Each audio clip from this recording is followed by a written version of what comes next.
Hi, good evening, taga Iloilo. Praise God. Thank you, God, for your favor all the way from Iloilo. Sarap palang ganun, ano? Pwede pala yun. Okay, are you ready? Nag-i-echo ako eh. Praise God. Okay. Ready na? Ready na? Ready? Ready? Ready for the word? Okay, so praise God. It's good to relax, believe. Naalala ko yung sinabi ni Lord doon sa kanyang sinabi sa Bible that no, people follow Jesus because they want to hear the word. Dapat yun ang gagawin natin. We want to hear the word. I'm here tonight because I want to hear a word from the Lord. No, hindi lang hear from your mind, but hear it from the heart. Okay? You hear it from the heart. Kasi yung ating heart ay merong spiritual ears.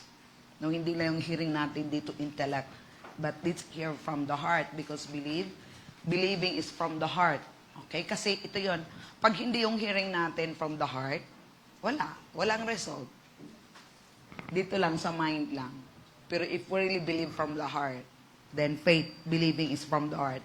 Kaya pag nirelease mo yon, there is power at merong result. Okay? So, andito tayo ngayon sa series that your prayer question answered. So, ano man yung mga questions natin sa prayer, dapat masagot natin yon. Masagot yung mga tanong mo sa pamagitan ng banal na espiritu. No? Para ma-renew yung mind natin na mawala na yung doubt. Kasi ganun talaga eh. Pag nagpipray tayo, pero meron pa rin doubt, unbelief, there's no result. Okay, kaya, faith comes by hearing and hearing the word of God. Tapos yung heart talaga, to understand. No? Lord, give me spiritual understanding. Kasi, ang word of God, ang Bible, ay hindi siya literal. No, kaya kailangan talaga natin ng spiritual understanding. No, that the Holy Spirit will minister to us through the Word of God. So, kung hindi din open yung heart natin, so hindi din natin matutunan yon. So, kailangan talaga naka-position yung heart natin. We make a decision to believe the Word of God. Ito talaga salita ng Diyos. At sa pamagitan ng banal na Espiritu. Kasi ang banal na Espiritu, siya magtuturo sa atin. No? He is the revealer of the truth. Okay. So napag-aralan natin last week no na ang prayer is not meditation. Prayer is not confession. No? There are times that you will praise, there are times that you will confess. Sinabi to ni Pastor Joe last Wednesday, di ba? So there's time. So hindi talaga siya more on prayer lang. No? And praise not to confession. Kaya, meron kang time na mag-confess, meron kang time na mag-declare, meron kang time mag-praise, no? And meron kang ding time na mag-pray. So, yun na hindi lang siya ganon. Okay? Tapos ngayong gabi, yung sinabi din, it is faith and belief that will move the hand of God. It is faith and belief that will move the hand of God. So it doesn't mean pag nagpe-pray ka, God will move. Naalala ko yung prayer fuel ng JKMI na when we pray, God does not move because you need something. No? Dahil meron need ka, nagpe-pray ka, God will move. God does not move because you desire something. God does not move because you press something. God does not move because you have circumstance. So when God moves because you believe something. God moves because He said something. So yun yung basis natin sa prayer. Na ang prayer, masagot. Mayroong result, mayroong answer because you believe. No, you believe in His Word. You believe in His promises. So yun yung magmumove. Hindi siya magmumove dahil meron kang need, meron kang circumstance, meron kang desire something. No, hindi yun. John 15 verse 7, delight yourself unto the Lord. Psalms 34 verse 7, delight yourself unto the Lord and He will give you the desires of your heart. Okay? So, sino yung nagbigay ng desire kay Lord? So, once dinidesire natin yung desire ni Lord, then one day. Okay? Tapos, John 15 verse 7, If you remain in me and my words remain in you, you may ask anything what you want, and it shall be granted. So tingnan natin sa NLT, John 15. So ito yung foundation natin sa prayer. So dapat alam natin yung scripture. If you remain in me and my words remain in you, you may ask for anything you want, and it will be granted. Okay. Bakit sinabi doon you may ask anything what you want? Is the result of abiding in the Lord and Him. Kasi yung want mo ngayon ay want na ni Lord. Ako ha? Kaya yung want mo, talagang hindi yun ibibigay kasi want mo. Pero if you remain in Him, and His word remain in you, sinabi niya, so ibig sabihin, yung desire mo ngayon, desire na niya. Yung wants mo ngayon, wants na niya. Tapos i-ask mo yun, sinabi ni Lord, it is granted. So kailangan natin maintindihan, kaya nag-aaral tayo ng prayer. Ito yung mga sagot. Bakit hindi tinutugon ni Lord yung prayer ko? Nagpipray naman ako. O, diba? So, ngayon, ang tanong, ano bang pinagpipray mo? So, kung ang pinagpipray mo ay hindi will ni Lord, not according to the will, hindi talaga. So, anong gagawin natin? So, kailangan tuturuan ka ni Lord hanggang ma-discover mo, ito yung will ni Lord. Okay, pag alam mo na yung will ni Lord, wala na. So, you are now in alignment to the will of God. Then, anong kailangan natin for the manifestation? You believe first that you have it because it is the will of God. And then keep on rejoicing. And then, the manifestations will come. So, ang halaga, dahil alam mo ito yung will no Lord, pinagpipray mo, now confident ka na kasi faith is confident, di ba? So, you believe, you have received it. So, ngayon, for the manifestation, so kailangan mo in between yung endurance, patience, rejoicing, and then you will see the manifestation. Kaya hindi natin pwedeng ibibing nila, hindi naman ito sinagot. Tapos magtatampo tayo dahil hindi sinagot ni Lord. Amen? Okay, ano pa? What is the source and constitution of real prayer? The center of prayer is the heart. The center of prayer is the heart. What's in your heart? Hindi yung nasa isip mo, kundi yung sa heart mo. Kasi tandaan po natin na ang heart natin is God's communication center. Pwede pakilakas konti. Kailangan mo ng more grace. Ayan. So heart, hindi isip. Okay. So for example, anong kailangan natin gawin? We need to be specific. We need to be precise doon sa mga desire natin.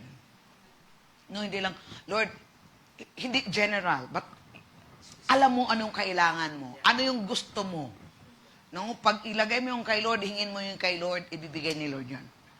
Sa Mark 11:24, whatever things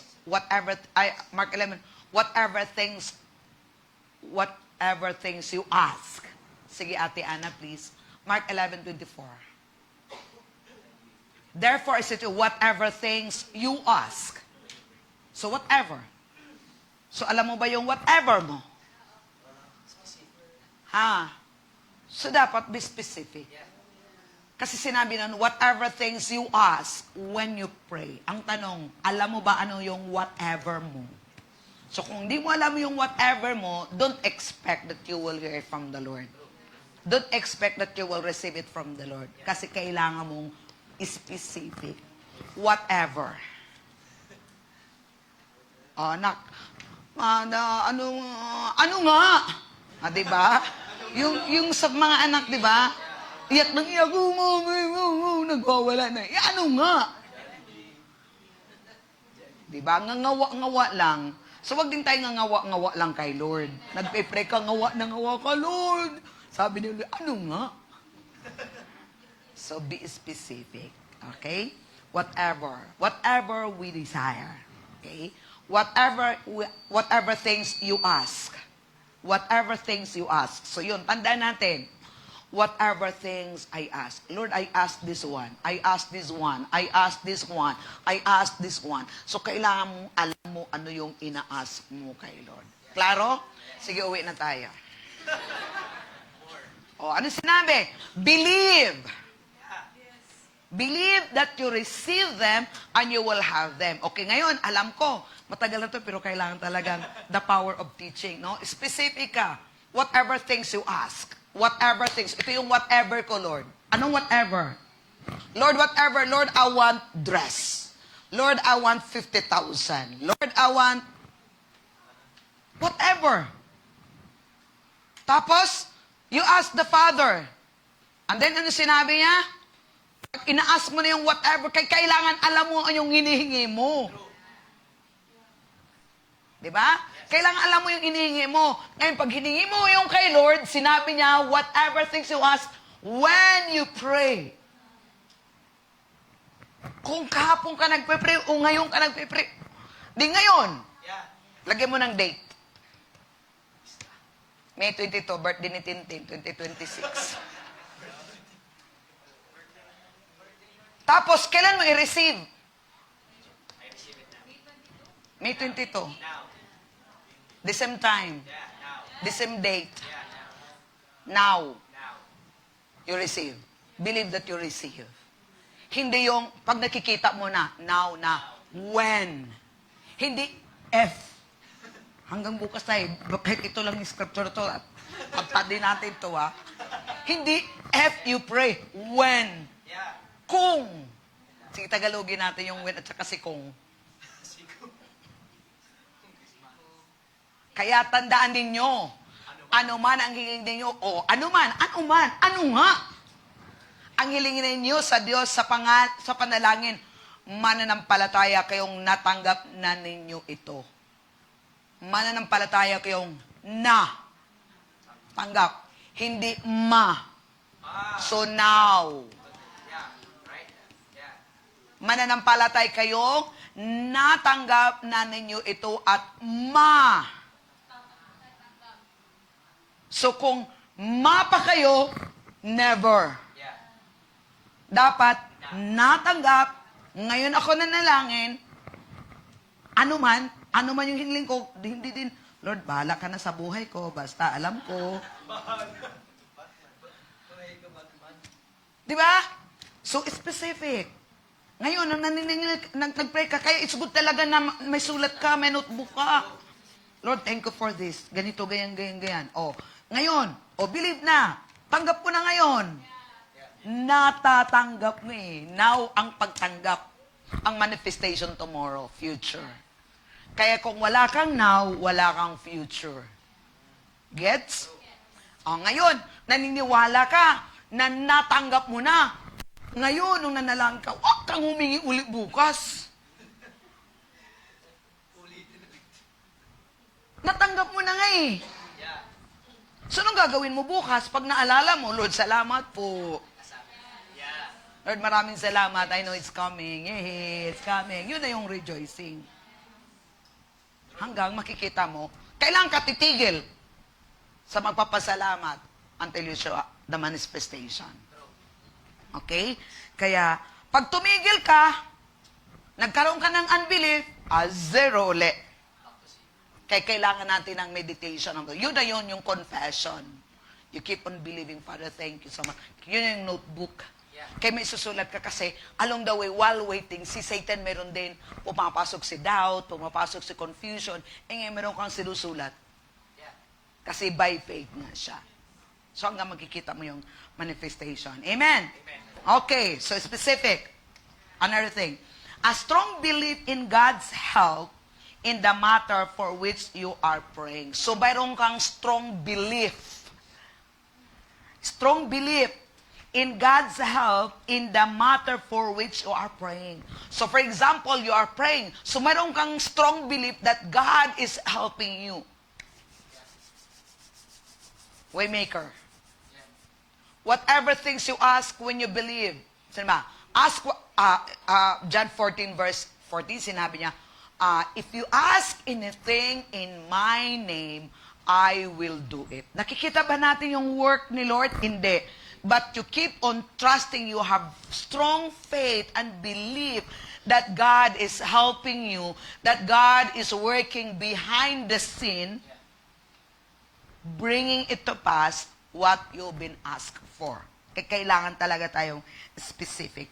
So, tingnan natin sa 2 Chronicles, verse 20, 1 to 12.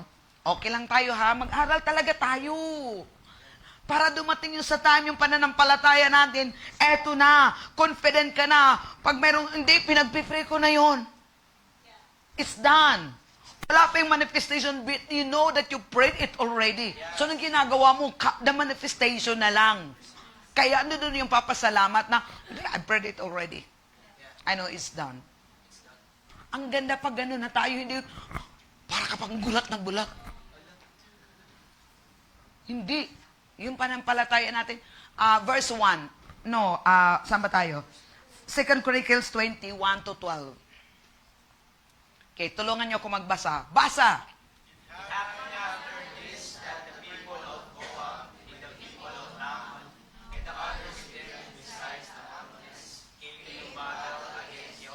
Okay.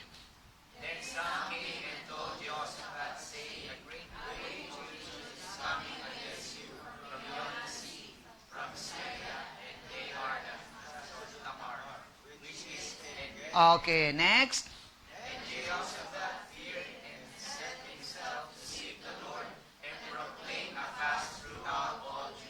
I sought the Lord, and He heard me, and delivered me from all fears. Tingnan mo, mayroong, number 1 to, mayroong magandang balita. Kaya ginawa niya, and Jehoshaphat feared, and set himself to seek the Lord, and proclaim a fast throughout all Judea. Kasi merong hindi magandang balita. So, instead na matatakot, I sought the Lord. Kasi ito yung problema sa atin. Mayroong problema, natakot ka, hindi ka nag-seek kay Lord. Sa takot mo, ikaw na ngayon nag-figure out kung paano mo siya gagawin.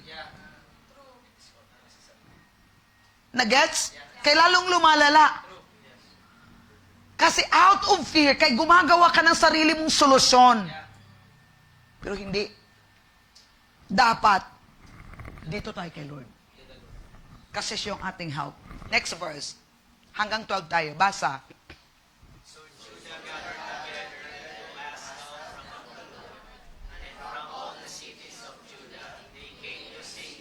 Okay. Wait muna. May problema? Natakot si Jehoshaphat? Nag-pray? Ginagard yung mga tao? Anong purpose sa pray? Ask help. Did you do it? Pag mayroong mga sitwasyon sa buhay po natin, ginagawa natin. Dumidiskarte. Hindi nagsisik ng help kay Lord.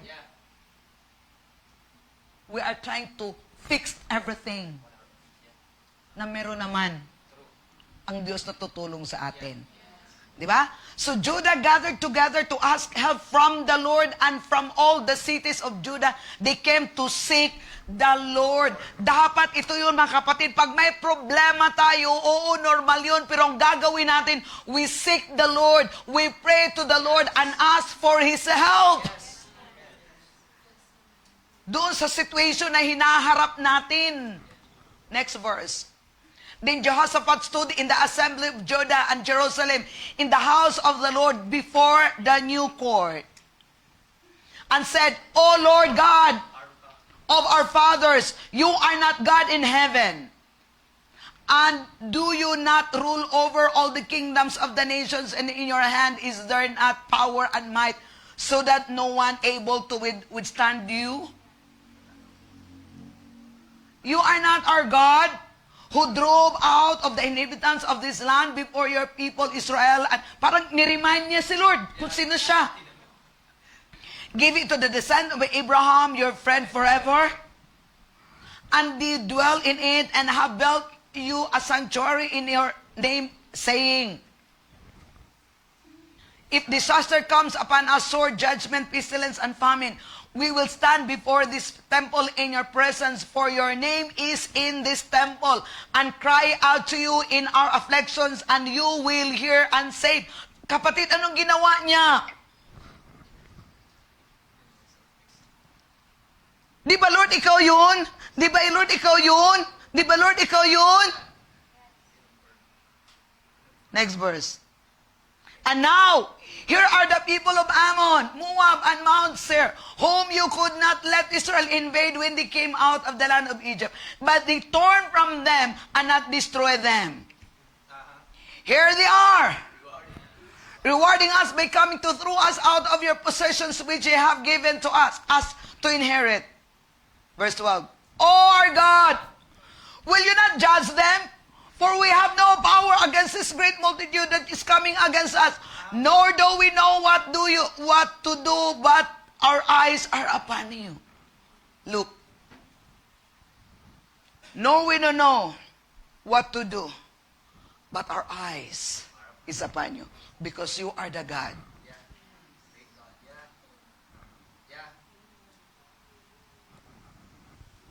Ito lang. Si Josaphat, buong Judea mayroong problema. Pero saan yung mata nila? Kay Lord, hindi sa problema. Dapat hindi tayo sa problema tititig. Dito kay Lord. Kasi habang nakafocus tayo kay Lord kung sino siya, kapatid, yung problema mo paliit ng paliit ng paliit. Amen? Kasi kung hindi natin tutulungan yung sarili natin, babalik talaga tayo. The more you magnify God, the more your situations become smaller and smaller. Kasi ang nangyayari, hindi ka na ngayon nag-pay attention doon sa problema mo. Saan ka na ngayon nag-pay attention? Doon kay Lord. Hindi ka na ngayon nag-focus doon sa problema mo. Doon ka na kay Lord ngayon nag-focus. You magnify God instead of your situation. Amen? Okay, Psalms 46 verse 1.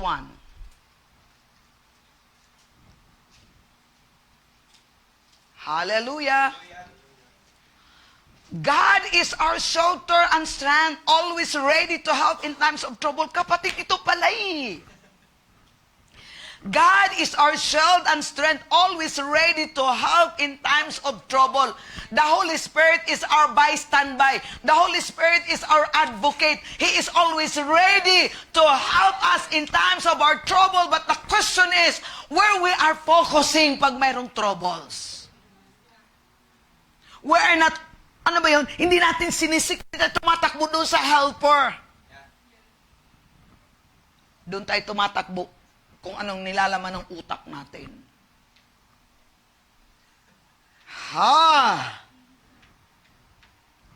God is there. Always ready to help in times of trouble. Kapatid, kung maintindihan natin yun, nung kaya na nagsisya lang ako, tayo mga Kristiyano dito pa tayo sa mundo, pagising mo pa nga lang sa umaga, kaya nga today's another day of victory. Kasi kung anong-anong pumapasok sa isip mo, pumapasok si worry, kung ano-ano na lang mga naisip mo, but it's your choice. Pero kung hindi ka nakafocus doon kay Lord, yung bibig mo unang bungad pa lang sa bibig mo, your words matter, kung sino yung... Sira talaga yung araw mo. He is always ready to help in times of need. Pakibasa nga. Basa. 5 beses nating basahin. 1, 2, ready, basa. God is our shelter and strength, always ready to help in times of trouble. God is our shelter and strength, always ready to help in Okay, personalize. God is my shelter and strength, always ready to help me in times of trouble. God is my shelter and strength, always ready to help me in times of trouble. God is my shelter and strength, always ready to help in times of trouble. Eh bakit kung may trouble ka kung saan-saan ka pumupunta?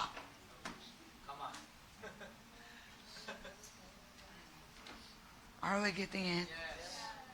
Praise the Lord. Psalms 121, verse 1. Kaya pag mayroong trouble, huwag tayong matakot. Run to God.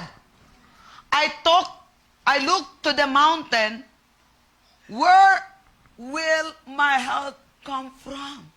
Saan ang gagaling help natin? Kay Lord. Yes. hindi sa tao. Yeah. Pag may problema, hello. Pag may problema, huwag kang tumakbo sa tao. Tumakbo ka kay Lord. Kasi tuturuan ka ni Lord kung paano isusolve yung problema mo.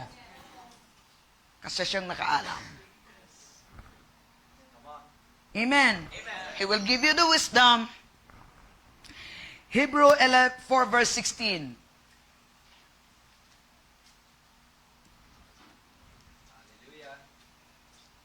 Let us have confidence then and approach our God's throne, where there is grace. There we will receive mercy and find grace, ano daw? To help us just when we need it. He's always there. Come on! Come on. Kaya, kapatid, pag may problema, it's an opportunity. It's an opportunity to experience God's help. Hallelujah. Come on. Kaya huwag tayong magtakot pag mayroong problema. Pag mayroong problema, huwag kang matakot. May takot nga, pero huwag kang matakot. Come on. Preach it. Hello? Yes. May takot nga kasi may problema, pero huwag kang matakot. Takbo ka kay Lord. Come on. Kasi sinabi niya, tutulungan ka niya. Siya yung shelter natin, strength natin. Hallelujah. There we will receive mercy and find grace to help us just Come on. when we need it. Hallelujah. Good news ngayon.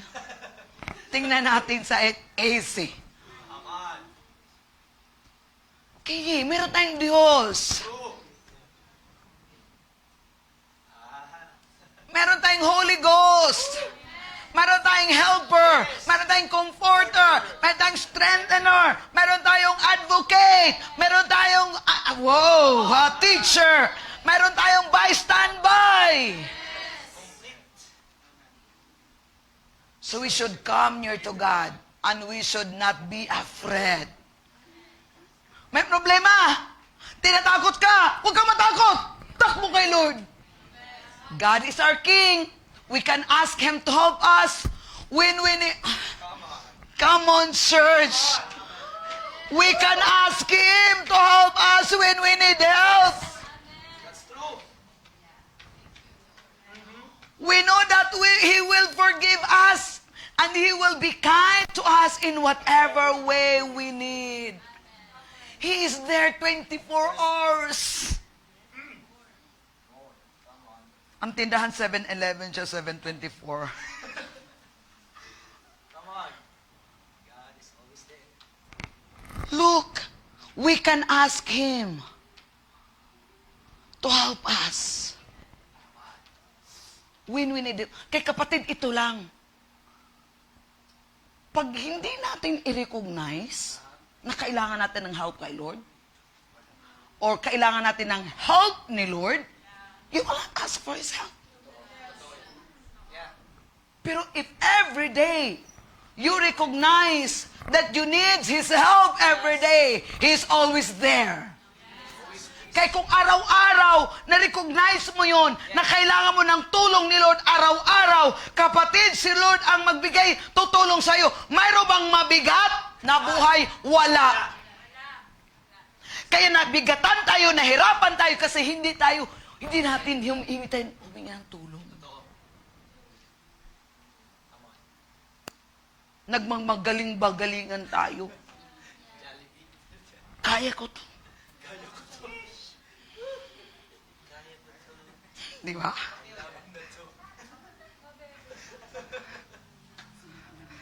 Share ko si Josiah. Hindi niya lang nakita yung sa live talaga. Ayun, nandun pa sa may baba. Ayun yung umakit. Ayun, umakit.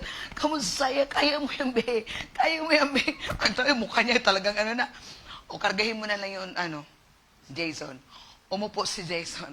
Upo muna kayo. Ako yung, umupo muna. Paupuin mo muna yung sa hagdanan. Hindi umupo sila sa hagdanan. Ayaw talaga niya. O, sige, mamaya-maya. O, sige, kargahin mo na lang yung Jason. Dito sa likod. Sumakay na si Jason, di makatayo. Ibig sabihin, hindi makatulong sa anak niya. Kasi bigat. Dito yun. Nalakad siya. Meron pa siyang siguro mga 10 states. Na yun, yung nagle-live na, hindi na talaga. Nalulunod siya. Alayo pang akyatin. Kaya lang naman ang iiwan namin. Alam naman iiwan si Loren. Eto, yun na yun. My help. Si JR. Nagbabarbell si JR eh. Nasubok si JR. Binuhat niya. Nakarating kami doon sa taas. Kaya minsan ganun si Lord eh. Ayaw mo na.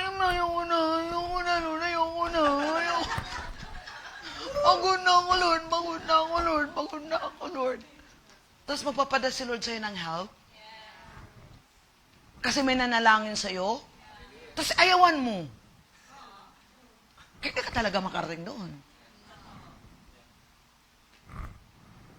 We should come near to God and we should not be afraid. God is our King. We can ask Him to help us. Tingnan mo. Hindi si Lord yun. Kunyari may problema ka, Lance. Sabi ni Lord, ay may problema si Lance. Tulungan ko kaya yun.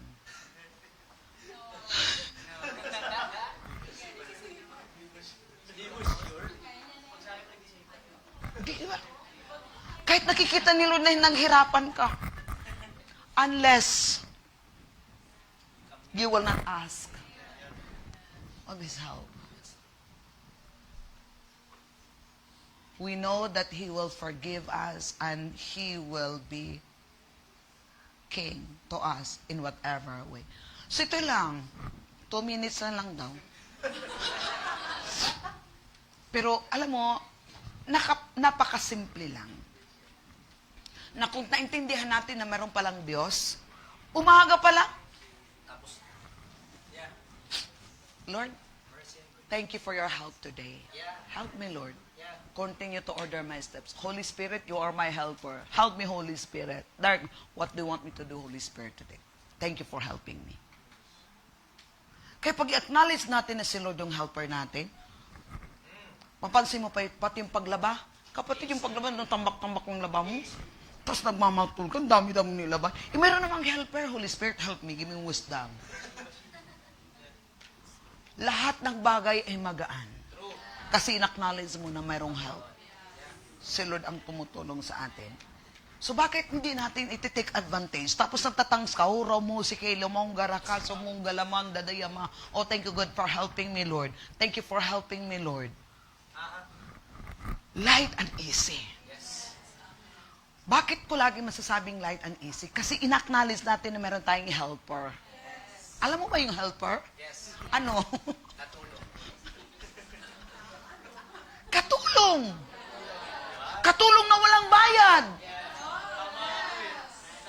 Ba't hindi mo ka magte-take advantage na mayroong tutulong sa'yo, mayroong kang katulong. Sinabi, I am your helper. Bakit ayaw nating bigay nga ni Lord sa atin, yung binigay niya yung Holy Spirit sa atin para tutulong sa atin. Mayroon tayong katulong. Hindi lang sa anong bagay, pero sa lahat ng area ng buhay natin, siya yung katulong natin. Yung mga bagay na hindi mo alam, saan dyan siya? EI. EI ba yun? Okay. Sa Hebrew 4. Ayan na, okay na. So nakuha natin, mayroon tayong help. Pag mayroong problema, normal, mayroong problema. I mean, what I say, normal na mayroong problema. Okay. It's common to all, I would say. It's common to all because we are in this fallen world. Pero ito yun. If you know that you have God, God is bigger than your problem. Pag mayroong atake ng kaaway, dito ka kay Lord. Ask God for His help. Lord, give me wisdom concerning this situation. Automatic, bigyan ka ni Lord ng wisdom. I sought the Lord. I heard you. Answered. Amen? So saan talaga tayo pupunta? Doon tayo pupunta kay Lord. Amen? Kasi siya yung makapangyarihan sa lahat. Siya yung nakakaalam. ng lahat ng bagay. So we sought the Lord. We asked God for His help. We asked God for His mercy. Huwag tayo mag-antay kay Lord. Tayo po yung inaantay ni Lord. Amen. Hallelujah. Praise the Lord. Hallelujah. Okay, tingnan po natin sa 2 Chronicles 12, 9 to 11. Woo! Come on. Hallelujah. Hallelujah. Praise God. May helper tayo. May helper tayo. May helper tayo. Sa lahat ang area. King Sheshak come to Jerusalem and took the treasure. Bakit nasa... Ayan.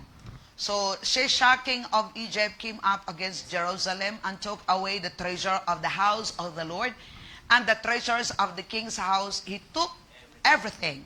He also carried away the gold shields which Solomon had made. Okay, next. So, what happened there? Then King Rehoboam made the bronze shields in their place and committed them to the hands of the captain of the guard who guarded the doorway of the king's house. 12. And when the king entered the house of the Lord, the guard would go and bring them out. Then they would take them back into the guard room. Next. When he humbled himself, the wrath of the Lord turned from him, so as not to destroy him completely, and things also went well in Judah. So ito yun, the acute recognition that the issue is beyond you, your resources and ability, the Lord will turn it into good. Amen? Hallelujah. God is good. Okay, so chapter 20, Ate Ann, chapter 20, verse 12. O our God, will you not judge them? For we have no power against this great multitude that is coming against us, nor we do know that you do, but our eyes are upon you. Binasa natin kanina. Our eyes are upon you. Okay, ito lang. Ano man kalaki yung problema natin sa buhay, don't focus on the situation. Focus on God. Ito yung kapatid. Sabihin mo, ano yung pastora? Pag lagi kang nagpo-focus doon sa problema mo at laging lumalabas sa bibig mo, hindi yun mawawala. Because the more you magnify the problem. But, if you transfer your focus to the Lord, you keep praising the Lord, you magnify the Lord in spite of the situation. Yung situation mo paliit ng paliit. Not knowing that God is already working. So, nangyayari, instead yung heart mo, yung mind mo, nag-focus dito, tinulungan mo yung sarili na mag-focus sa Kanya. Kaya paliit siya ng paliit ang problema. Amen? Hallelujah. Praise the Lord. Okay, ano pa? It is always directed toward God, not toward the need for the situations to change. Okay? Para mabago yung situation, dapat talaga tayo kay Lord magpo-focus. Okay? Bakit hanggang ngayon hindi pa rin natatapos yung problema? Kasi hindi mo din tinatapos yung pagpo-focus mo sa problema. Hindi talaga natatapos. Kay Lord tapos na sa'yo, hindi pa tapos. Ang tanong, hanggang kailan mo yung tatapusin? Ephesians 3:14 to 20. Okay, basa. Prayer natin to eh. Sige, basa. For this reason, I bow my knees to the God of our Lord Jesus Christ, from whom the whole family in heaven and earth is named, that He would grant you according to the riches of His glory to be strengthened with might through His Spirit in the inner man, That Christ may dwell in our hearts through faith. rooted and grounded in love, may be able to comprehend with all the saints that is the width and length and depth and height, to know the love of Christ which passes knowledge, that you may be filled with all the fullness of God. Now to Him who is able to do exceedingly abundantly above all that we ask or think, according to the power that works in us. Verse 16, Ate Ana, balik. Verse 16. that He would grant us, according to His own glory, strengthen with might through His Spirit in our inner man. Next, 17, that Christ may dwell in our heart. Kung si Christ ang nagdedwell sa heart natin, sino si Christ? The Word. Kung si Christ, the Word, nagdedwell sa heart natin, what happened? The abundance of your heart must be. So kung si Christ ang Word nagdedwell sa heart mo, anong lalabas? Word. May problema ba? Kaya ito yun.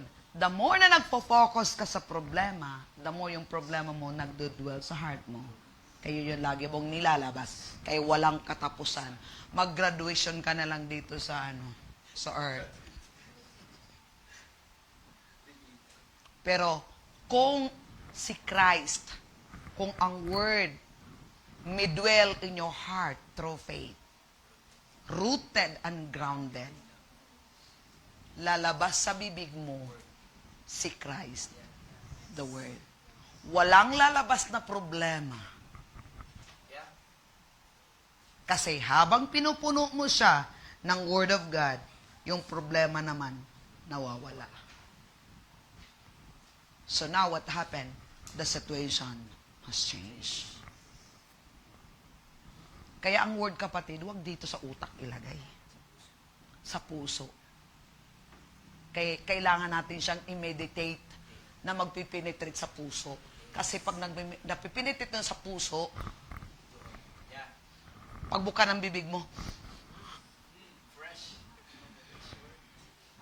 amoy Kristo. Amoy Kristo. Ibig sabihin, mayroong pananampalataya. Okay, Psalms 2 verse 8. Nakuha natin? Yeah. Ask of me and I will give you the nations for your inheritance. Kapatid, yung nations, inheritance, and the ends of the earth for your possession. Ask of me. You ask God. Yes. Whatever things you ask. And God said, I will give you the nation. So, kunin lang natin itong truth na to. Ano ba yung principles ni Lord? Kailangan nating mag-ask specific. Amen? According to the scripture. Kasi kung hindi tayo matututo yun, dito lang, wala dito sa puso. Kaya nga ang prayer talaga, center yung heart. 2 Chronicles 32, 18 to 20.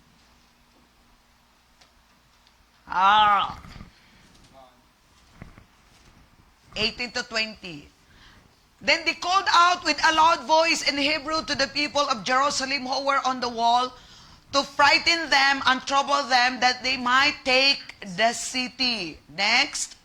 And they spoke against the God of Jerusalem. They spoke against the God of Jerusalem as against gods of the people of the earth, the work of men's hands. Next.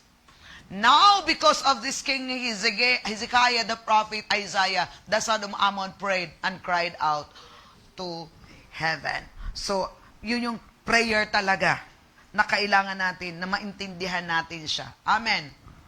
Yeah. Cried out to heaven. Next verse. What happened? Then the Lord sent an angel who cut down every mighty man of valor, leader, and captain in the camp of the king of Assyria. And so he returned shamefaced to his own land. And when he had gone into the temple of his God, some of his own offspring struck him down. Tingnan mo ha. When they prayed, right at that moment. Naalala mo yung Sunday? Nagpipray? Automatic. Ano natin yung ating mind? Pag nagpipray kayo, nakarating ba sa langit yung prayer ko? Kaya nga by faith. Na pag nagpipray ka, alam mo, mararating mo lang yung pag alam mo yung identity mo na talaga. Establish ang identity mo. Kaya yung prayer, wala nang struggle. Ano na siya? Yung casual na siya. Kasi meron kang relationship kay Lord. Hindi, Lord. Normal lang, nag-uusap kayo. Holy Spirit, anong gagawin natin dito? Ora masya kalamanda daya. Ayun. Ano yun? Ayun. Anong gagawin natin yun? Kasi, natitrain na. You are aware who you are, who is in you. He's just prayer away. You are partner with God. Amen? Hallelujah. So, it's from the heart. Na hindi yun nagpipray ka tapos floating, may nangyayari ba? Meron. Meron. Meron. Okay, last testimony. Last Sunday, di ba? Unahan ko na kayo. Pray in tongues natin.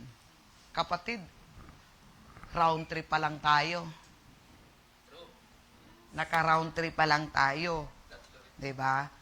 And I believe with all my heart that those were Holy Spirit. Job order. I think 3 beses ko sinasabi yun eh. 3 beses ko sinasabi yun. Tag-isa pala kayo eh. Alam ko, ate, 3 no?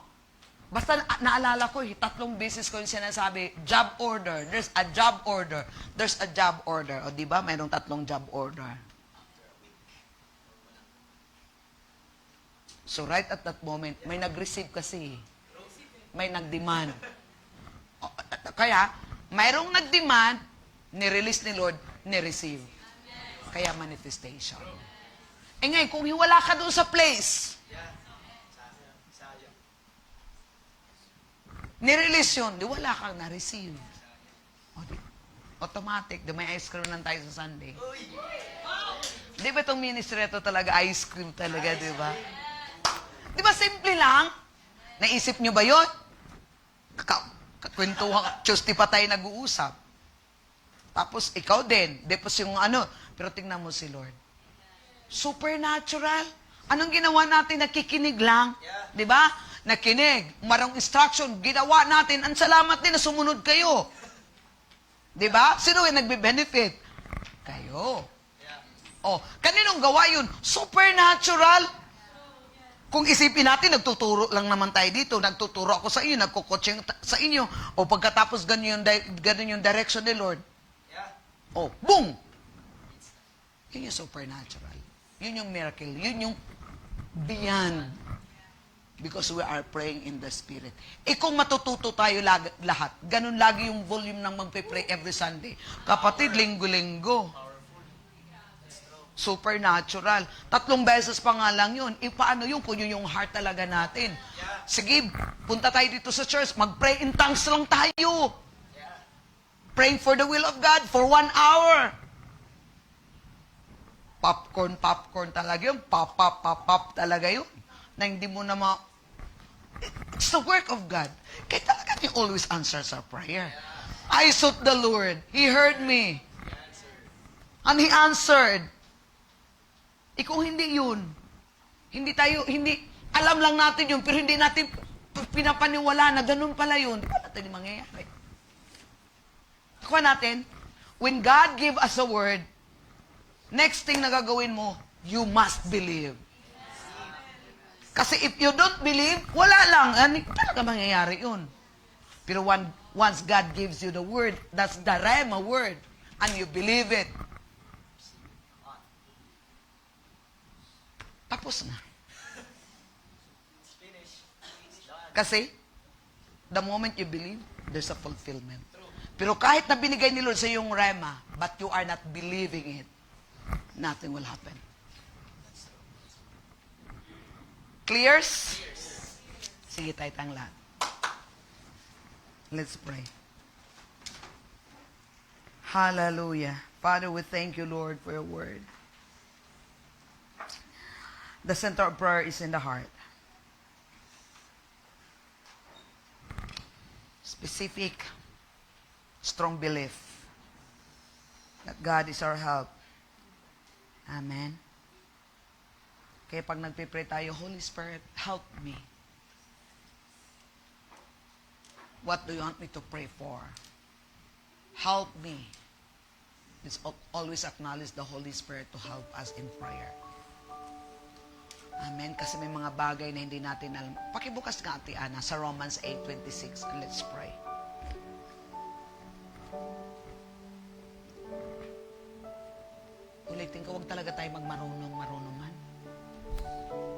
kailangan? Humility is, alam mo yung humility is, you receive the word. You follow the instruction. Likewise, the Spirit also helps in our weaknesses. Or we don't know what we should pray for as we ought. Maganda yun sa easy translation, te.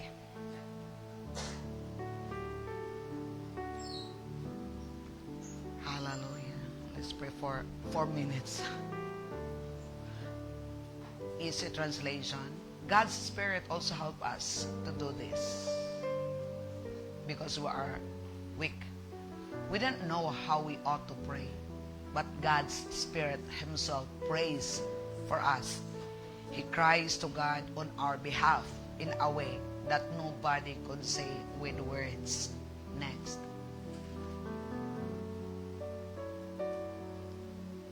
God sees deep inside us and He knows our thoughts. He understands what is in the mind of His Spirit. When the Holy Spirit prays on behalf of God's people, He prays as God wants Him to pray.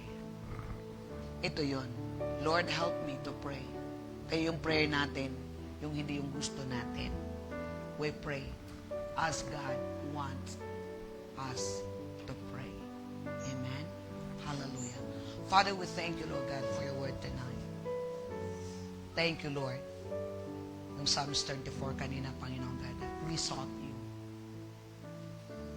You heard us and delivered us from all fears. Panginoon, salamat na patuloy mo kaming tinuturuan kung paano mananalangin.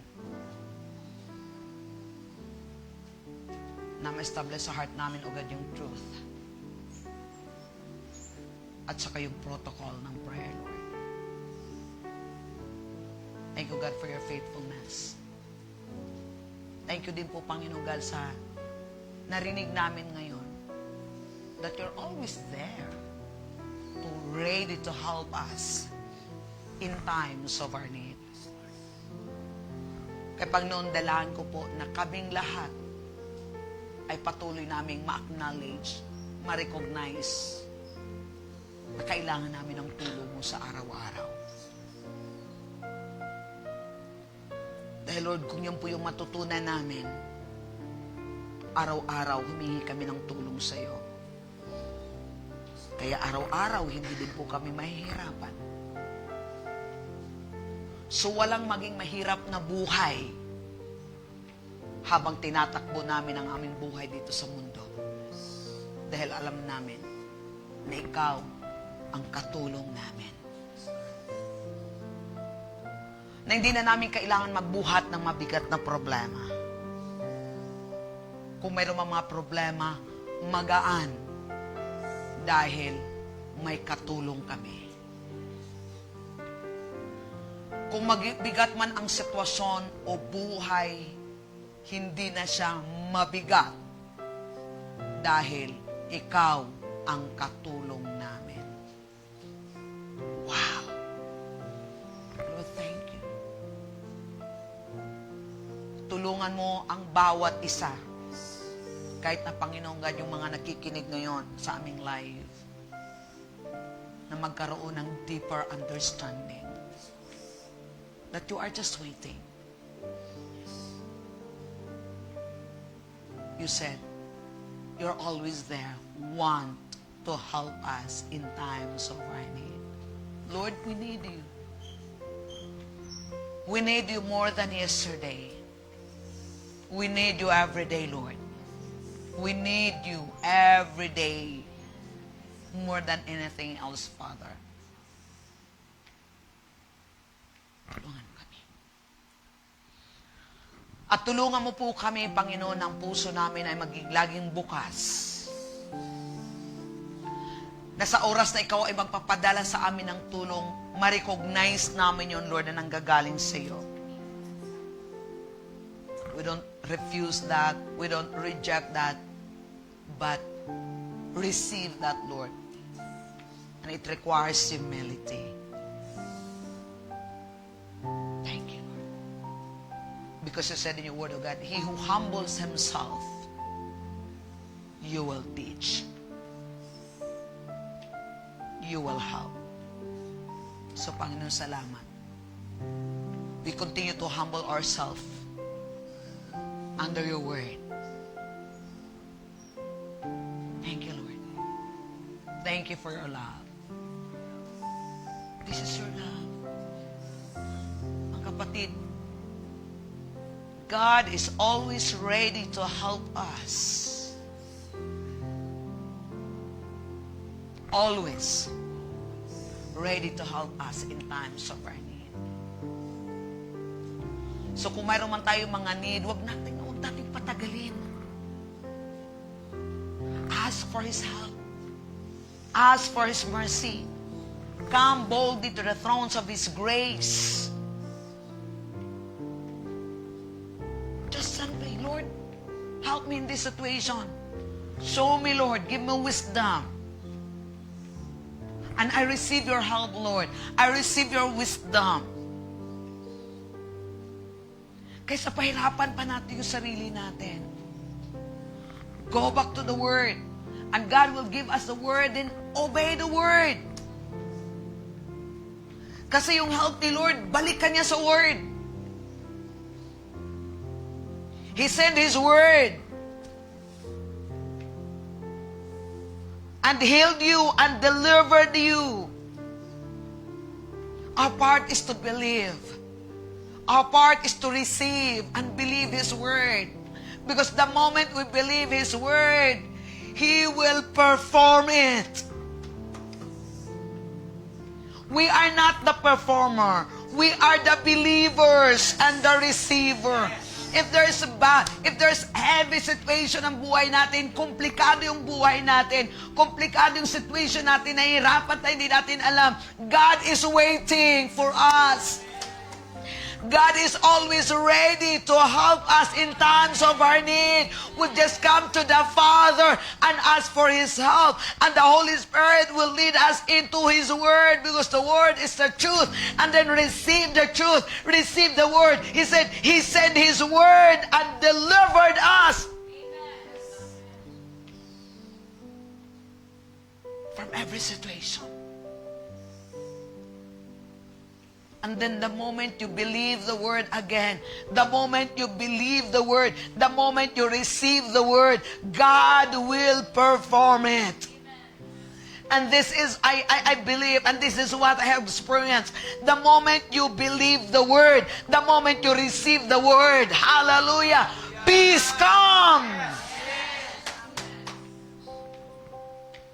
Burden has been lifted up. Peace come. Joy come.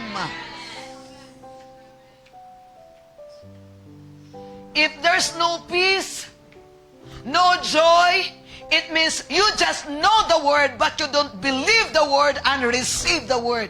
Because the moment you believe the Word, you receive the Word, peace come. Joy come. Clarity come. Then your confessions change. The situations change. You're not trusting the Word. You're not trusting God to fix everything. Again, the burden has been lifted up.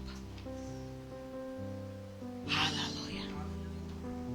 That's why He said, Philippians 4:6, do not be anxious of anything. Instead, present your request to God. Present. Tell Him everything, what you need. And the peace of God will transcend all your understanding. With thanksgiving, He said, and present your request to God with thanksgiving. And the peace of God will transcend your understanding.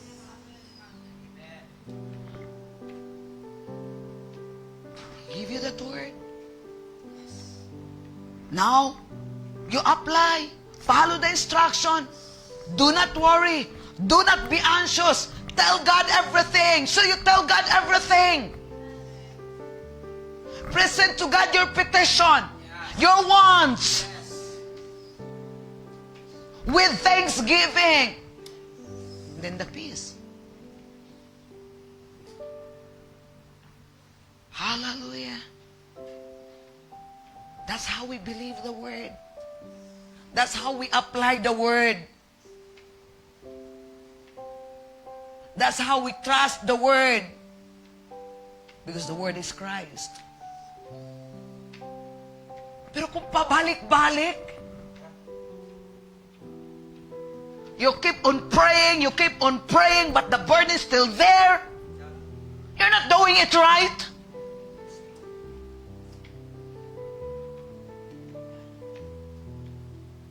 You still keep figuring it out. You are not believing. You are not really receiving it.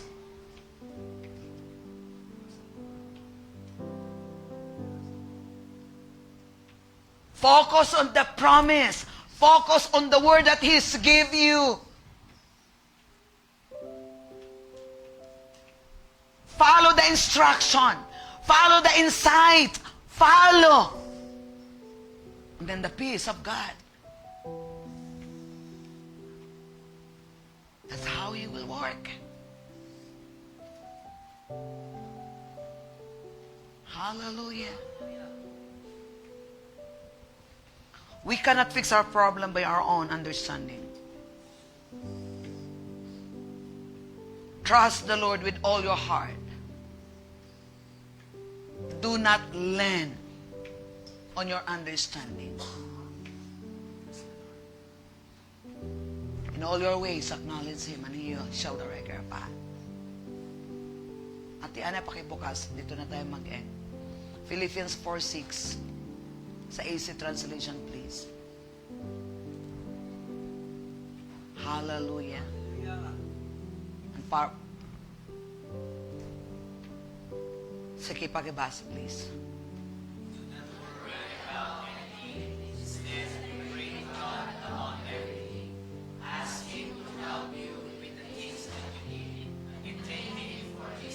Next verse. If you do that, God will give you peace in your minds. That peace is so great that nobody can completely understand it. You will not worry or be afraid because you belong to Christ Jesus. Pag ginagawa mo yun, tapos na.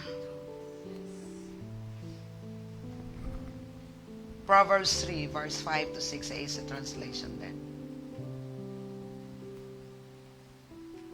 God will give us the scripture. That's the answer. Okay, basa. Trust in the Lord completely.